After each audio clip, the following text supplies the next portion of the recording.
WWE plans things months in advance, considering every possible permutation, and Vince McMahon is not the kind of guy to be swayed last minute, regardless of the circumstances. Ha! Yeah, right. Every 6 weeks they just seem to go, F it, we're changing everything. With that in mind, I'm Adam Wilborn from What Culture, and this is 10 times WWE Press the Panic Button. Number 10, all about the game. I did it for The Rock. I did it for the people. I did it for, this guy? Yeah, that makes sense, right? Yes, Triple H was revealed as Rikishi's hit-and-run accomplice, steering Stone Cold's attentions away from the Samoan and towards the game, with Survivor Series on the horizon. Trips' involvement was as much a fire escape for the entire storyline as it was the next natural progression, considering where the pair were at the time of the original Austin Assault. Rikishi simply couldn't compete with the toughest SOB, and the angle was transferred for the good of all involved, especially the future COO. Number 9, everything changes. It took exactly 7 days for just one match to be considered so rancid that the entire strategy for WWE's newly acquired WCW property to be completely rejigged to feature the McMahon family more prominently than ever before. And just think how high that bar is. It was a noble and legitimately shocking hard reset, but it was symptomatic of wider problems at the time. The entire plan was unveiled within a single episode of Monday Night Raw. And Stephanie McMahon as the owner of ECW? What? The quickest of fixes drew one of the organization's highest ever B-show pay-per-view buy rates a month later, but a Stone Cold Steve Austin swerve turn was just another panicked effort to keep the story alive. Number 8, a different angle. Everything went a bit f***ing mad in late 2017, didn't it? Ahead of TLC, WWE had promised that Sister Abigail would make an appearance against a Finn Balor demon that looked like a Halloween pumpkin. Oh, and the return of The Shield on pay-per-view. With just 48 hours to go though, both were sunk by mumps. The biggest heel in the business. So Vince presented this bizarre fantasy scenario where Kurt Angle absorbed Roman's flak jacket, but none of the flak, and AJ Styles swung by the Raw-only show to face off against a fellow former Bullet Club leader. Shut up and take my money! And the chaos hadn't concluded. Number 7, November to Remember. Vince McMahon's least favourite Supercard Survivor Series was elevated out of nowhere to a status mirroring its former glory in an effort to recreate the Big Four mentality in the era of the WWE Network. $9.99, guys! The anticipation for the contest was through the roof as the graphic just seemed to get more and more absurd. The game's involvement at the death took away a main event spot from Jason Jordan. Oh no! But just furthered the narrative that this contest was taking place in some sort of mirror universe where common sense is nothing more than an abstract term.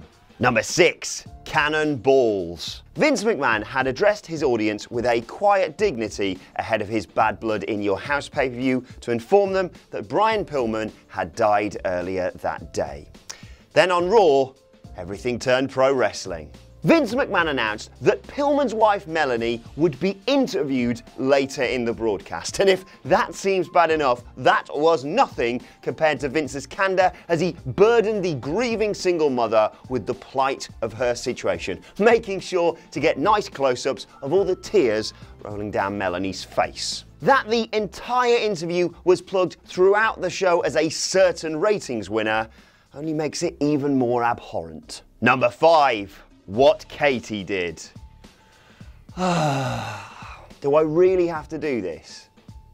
Inarguably, the most disgusting angle WWE has ever concocted, the Triple H Kane necrophilia angle is a corpse sadly as revisited as Katie Vick's controversial cadaver. Whew. So, the World Heavyweight Champion told the tale of Kane getting a bit tipsy and driving drunk with poor Vic in the car. A crash caused her death, but the demon may or may not have raped his deceased passenger.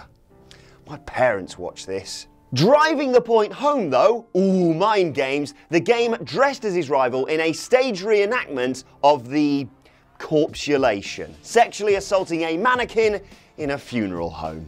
All to spice up a match to unify the fucking world and intercontinental titles. Number 4, short-term planning. WWE's chaotic post-Benoit summer resulted in Hornswoggle being revealed as Mr. McMahon's illegitimate son as a result of a panicked rebooking following original recipient Mr. Kennedy's untimely wellness policy suspension.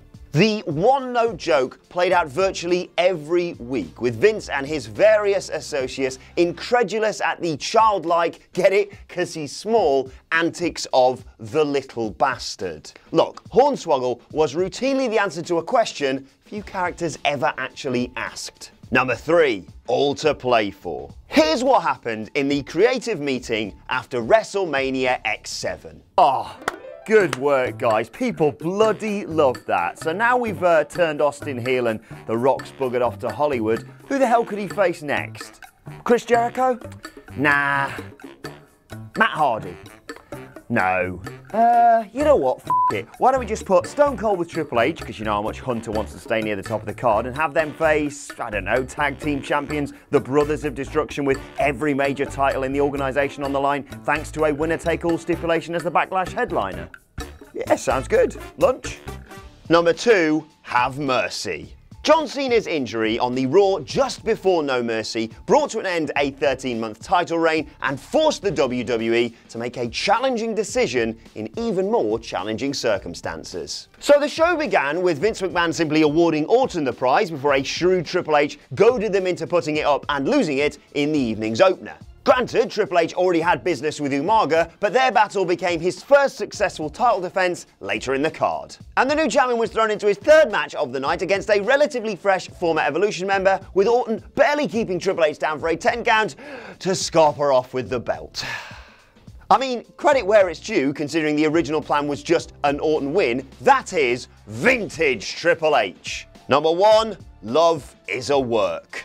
Right, I know I'm not the only one who thought that when Sasha Banks and Bayley did that whole "it's because I love you" bit in the locker room the other week, that WWE were going for some sort of soap opera lesbian storyline, right? Right? Thankfully, that didn't happen, at least at time of recording. But after over half a year of frenemy fighting, that seems to have been used as the distraction to hit a hard reset on the whole thing. It's like they think we're just children and they can go, "Oh, look at this shiny thing." Right, okay, starting again from now. Look, we still want to see the NXT graduates recreate their legendary TakeOver Brooklyn clash. But a homosexual subtext, even if for just 7 days, reflects the level of desperation the company required to get the match back on track. And that's our list. Did we miss any out? Let us know in the comments section below, and don't forget to like, share and subscribe. And you can head over to whatculture.com now for more news, updates and opinions. And check out some more of our recent videos here. Thanks for watching. I've been Adam from What Culture, and I'll see you soon.